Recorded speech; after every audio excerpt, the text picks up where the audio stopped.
Masa beli tiket ke Athens, kita beli tiket ke London sekali sebab kiranya macam London ni untuk kita keluar daripada Schengen Zone lah. Kita rencanakan untuk stay dekat UK tu selama 2 bulan sampai Februari. Lepas tu ke Denmark. Denmark tu tiket paling murah untuk keluar dari UK pula. So dia jadi destinasi yang seterusnya. Lepas Denmark, ada juga plan nak ke Finland, Sweden, Norway, Istanbul, Georgia dan kalau possible Israel lah. Kita pilih UK ni sebab kita tahu UK ni dia merupakan hub yang diverse. Macam-macam culture terhimpun dekat sana. So I believe that ada banyak art space, ada banyak venue yang kita boleh perform and local artist pun ramai yang dah pernah buat exhibition dekat London. The main person lah yang kita kenal kat sana is Holly. So Holly ni kita jumpa masa dekat Malaysia, masa ada event dekat Black Fiction. I think a few months before kita orang gerak tu, Holly balik ke UK. Banyak benda yang kita plan nak buat kat sana. Nak spend beberapa minggu merasa sambutan Christmas dekat UK dengan Holly. Lepas tu nak duduk dekat sebuah mansion di Brighton selama sebulan. Ada orang offer untuk duduk sana dan in exchange kita buat performance mingguan dekat depan unggun api. Brighton tu best sebab dia tepi laut. Selain tu banyak juga kita buat connection sepanjang tour. Diorang kata kalau dah kat UK, roja je. Masa nak ke London, dah confirm akan stay kejap dengan sepasang suami isteri. Dia artis lah dekat London. And sepatutnya hari sampai tu terus ke rumah dia sebab dia nak host kita orang. Sampai aja dekat Stansted Airport, seronok lah nak jayakan plan-plan seterusnya. Kat border control, dia check pasport, macam biasa lah. Masa pergi kaunter, kita orang pergi bertiga dan aku yang bercakap dengan officer tu. Dia tanyalah, how long will you be staying here? So dengan confidentnya, kita pun cakap, we'll be staying here for 2 months. Muka dia terus berubah tau, muka dia macam 2 months? Dia tanya apa kita nak buat sampai 2 bulan kat situ. So sekali lagi kita jujur je lah jawab. Nak melawat member dekat London, dekat Stamford, nak explore culture dan sebagainya. Dan dia tanya bila nak balik Malaysia. Kita orang cakap tak sure lagi. Tapi lepas UK kita orang akan ke Denmark. But apparently tiket ke Denmark tu tak cukup. Dia kata everyone can buy cheap ticket. Yalah benda tu sebab tiket tu adalah tiket promosi.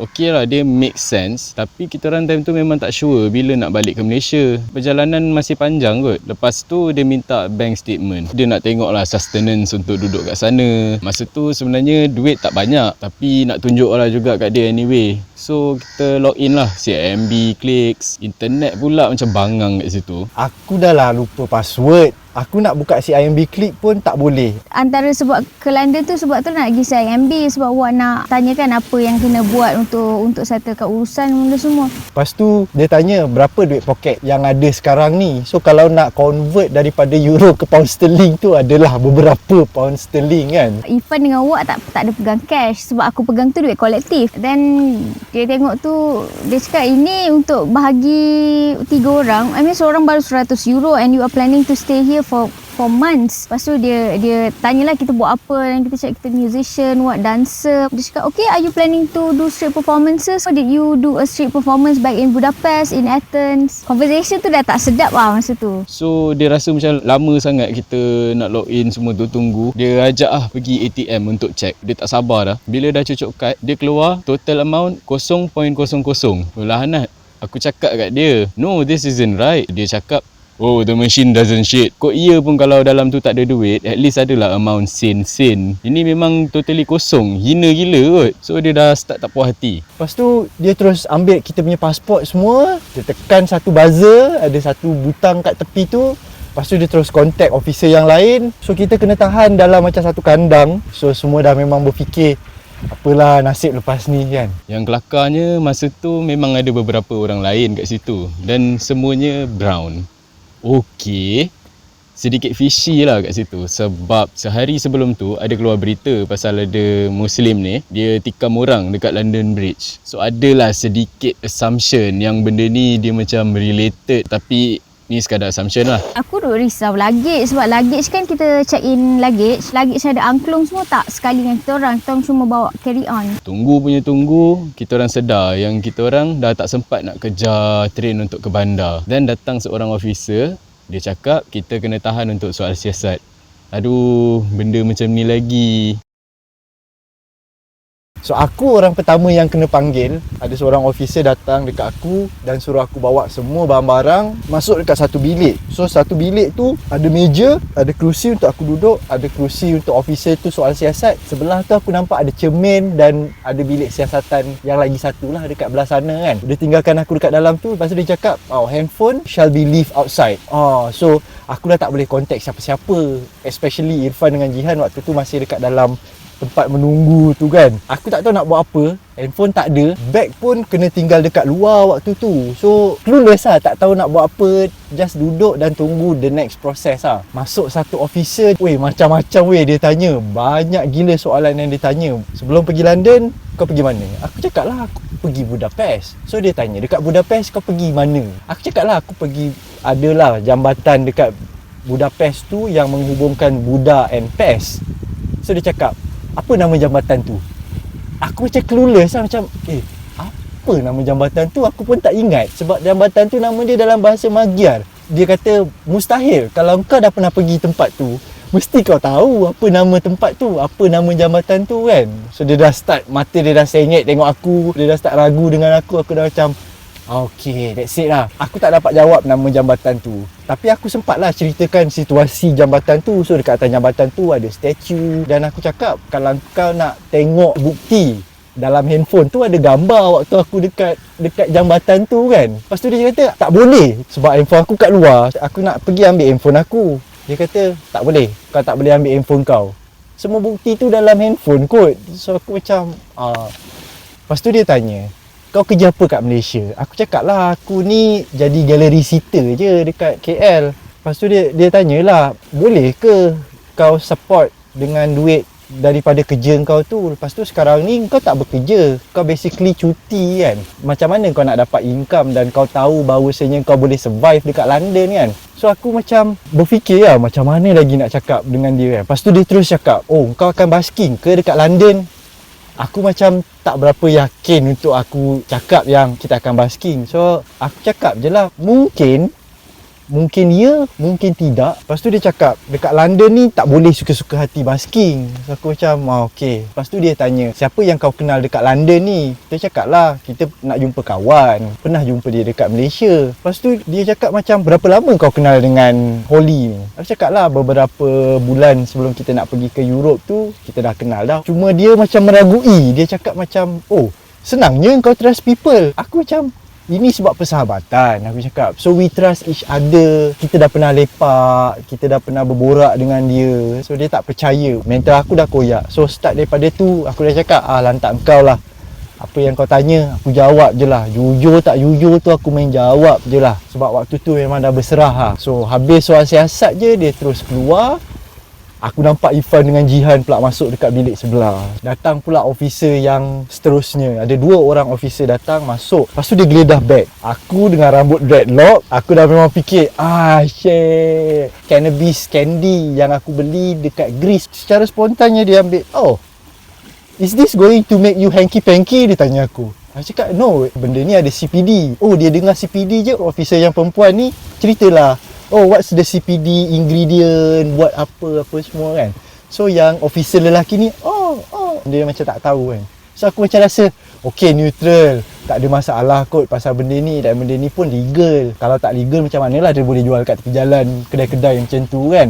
Yang bestnya waktu tu, dia buka-buka beg aku, dia jumpa satu portable ashtray. So dia nampak, portable ashtray, wow, what a nice man, dia gitu kan. This one is actually good. Lega aku rasa macam at least aku ada satu positive thing yang boleh meyakinkan dia I'm a good person. Lepas dia check apa semua, benda tu memang bersepah. Dia tak tahu macam mana cara lipat, nak susun balik. Susun tak muat. It's okay, no worries, I can help. So aku pun tolong dia lah, lipat, masuk dalam beg, zip, dan aku duduk. Lepas daripada tu, dia suruh tunggu dekat dalam satu bilik. Ada yang baring atas lantai, ada yang duduk atas kerusi. Memang berselerak orang kat dalam tu. Dan aku duduk, aku berharap Irfan dengan Jihan akan masuk juga dekat tempat ni supaya aku boleh connect dengan diorang, cakap. Lepas aku duduk tu tak lama, officer tu panggil aku. Do you want food? Aku cakap lah, yes, food. What kind of food? Light food or heavy food?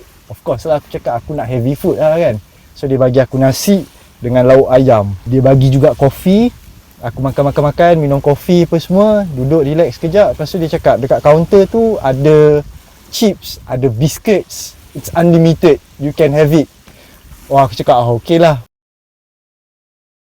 Aku dengan Jihan dapat option untuk di-interrogate sekali sebagai pasangan. Kali ni lagi tak best sebab tak ada barang yang dibenarkan bawa masuk sekali. Phone pun tak dapat bawa, so tak dapat nak record semua proses-proses tu. Lepas Wak kena panggil, ada seorang officer tu datang. Then dia tanya, baru nak tanya tau, do you have any check luggage? Nak ambil dulu ke tak? Of course lah kita nak pergi ambil sebab dalam tu aku punya angklung dan semua dalam tu baju. Dan pergi ambil luggage tu. Masuk interrogation room, dia tanyalah beberapa soalan, kenapa datang sini, apa kau plan nak buat. Aku dengan Ipan sebab aku tahu aku ada Ipan ada aku, so macam tak as nerve wracking, tak as takut lah. Kita orang pun bertuah sebab dapat officer yang peramah. Kita orang explain satu persatu kisah perjalanan ni. Dia siap tanya, adakah kita orang akan buat street performance kat sana, ada busking ke? Kita orang jawab, kalau dibenarkan memang nak buat lah. Bila dah kat London, memang nak ke municipal office dulu untuk minta permission. Dia kata dia faham dan dia akan cuba explain semua ni ke orang atasan. Jadi lepas dia keluar, ada seorang lagi officer, dia masuk, dia minta izin untuk check barang. Kita orang pun okey je lah, check je lah. Tuang semua letak atas meja, dia nak check semua benda. Dia tengok satu persatu, dia tanya pasal angklung, sempat jugalah demo sekejap kat dia macam mana angklung ni berfungsi. Interrogation tu tak sekasar yang aku bayangkan sebab aku nampak Wak punya interrogation macam mana. Sedih lah tengok, tapi nasib baiklah kita tak kena benda yang sama. So dah habis tu, officer yang tadi datang balik. Dia bagi tahu orang atasan tu masih tak allow entry. I'm really sorry, I understand that you are young and you just want to travel, you wanted to see the world. Tapi dia punya supervisor, something like that, supervisor dia tak kasih masuk. Tapi dia respect cara kita orang yang minta permission dulu untuk street performance tu. Dan tak apalah, dia suruh pergi satu bilik tahanan ni, katanya your friend cannot wait to see you there. Oh, kesian Wak Kang. So waktu lepas makan, ada seorang officer tu datang. Dia buka pintu, dia panggil nama aku, Mamat Faizal, ni statement soal siasat kau. Dia kata, okey, kau kena deny entry. So kau akan dihantar pulang ke Budapest. Oh, okey lah, tak apalah, kena balik ke Budapest. Your flight will be early in the morning tomorrow 8:45.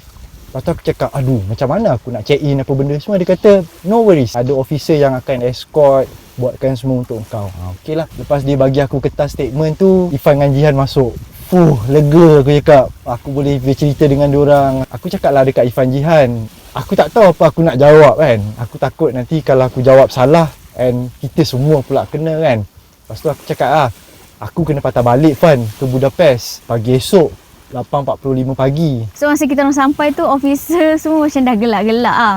Aku macam pelik lah, kenapa officer ni gelak? Rupanya sebab Wak dah masuk dulu, Wak dah kalut lah, Wak dah risau. So Wak banyak kali tanya dia orang, hi officer, where is my friend? I need to see my friend. Lepas tu dia akan tanya lagi. So masa kita orang sampai tu, officer tu dah gelak-gelak. Dia siap panggil Wak, your friends are here. Wak pun macam lega lah. To be alone in that situation, dia psychologically menyakitkan. So kita orang pun berhiburan lah sama kita orang sepanjang malam. Ada juga kena scan tapak tangan, ambil gambar muka.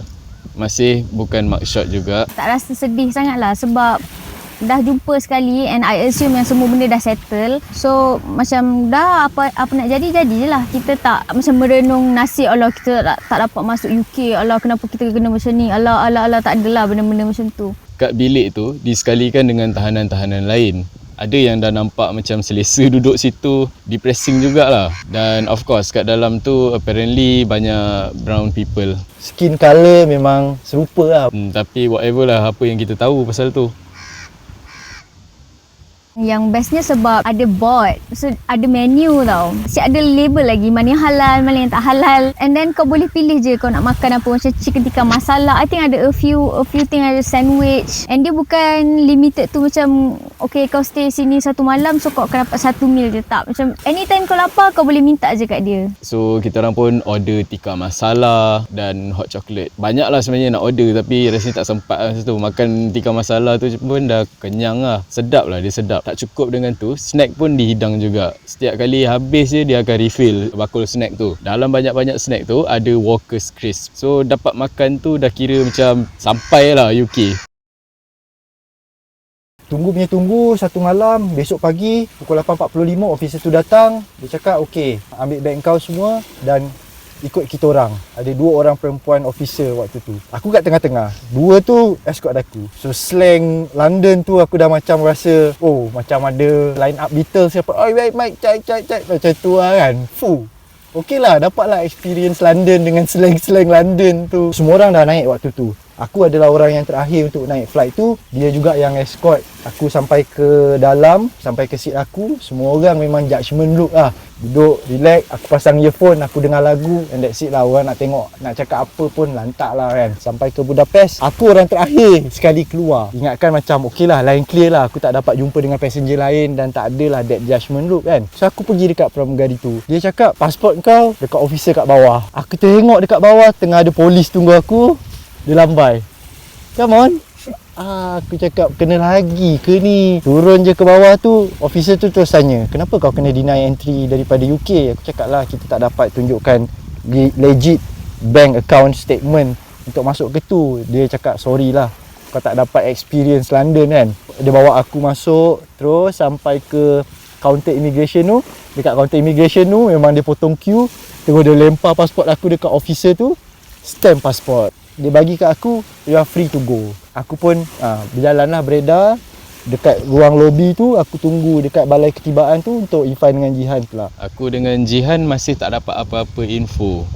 So kita orang mampu sambung makan snack dan tidur balik je lah. Tiba-tiba dikejutkan dan dapat surat. Kita orang punya flight pukul 12. Dia dah ambil kita punya detail, suruh kita sign beberapa surat. Dia bagi kita beberapa sampul, ada keterangan lah kenapa kita denied entry. Officer tu dia escort lah untuk ke kaunter Ryanair. Potong queue. Lepas tu dia minta tiket untuk kita orang. Dia minta Ryanair bagi tiket free. Rasa macam VIP lah masa tu sebab dapat boarding flight sebelum orang lain kan. Phone dah dapat balik time ni. Tak bagi lagi pasport, dia masih pegang pasport tapi kita orang just masuk je lah.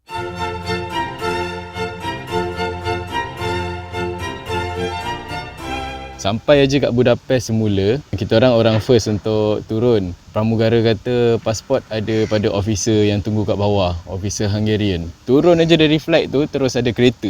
Kita orang naik kereta unmarked warna putih. Macam VVIP lah, memang macam VVIP. Naik kereta tu, dia terus berhenti depan pintu immigration.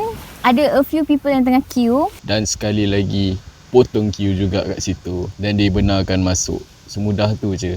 Agaknya diorang dah biasa kot dengan perkara-perkara yang macam ni.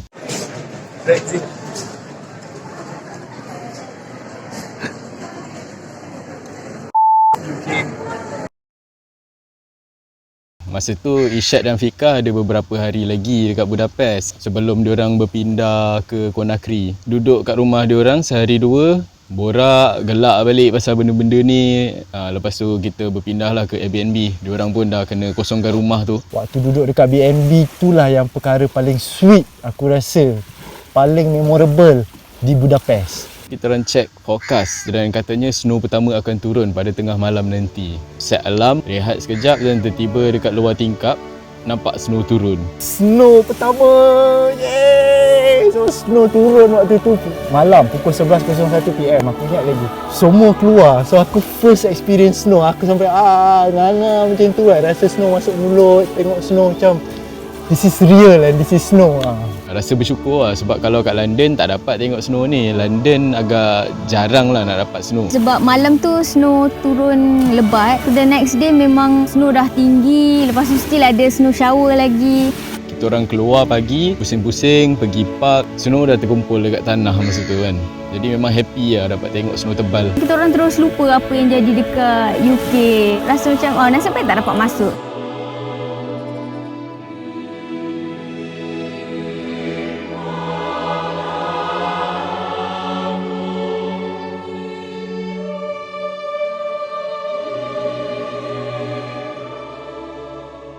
Masa kat rumah Isyad dengan Fika, mula-mula pening juga sebab fikir nak reroute ke mana lepas ni. Dah almost nekat lah nak ke Sarajevo, Georgia ke kan. sebab nak preserve balance limit yang dibenarkan dalam Schengen Zone. Tinggal lebih kurang 30 hari je lagi. So Ifan ada buat satu status mengatakan yang kita orang tak lepas masuk UK.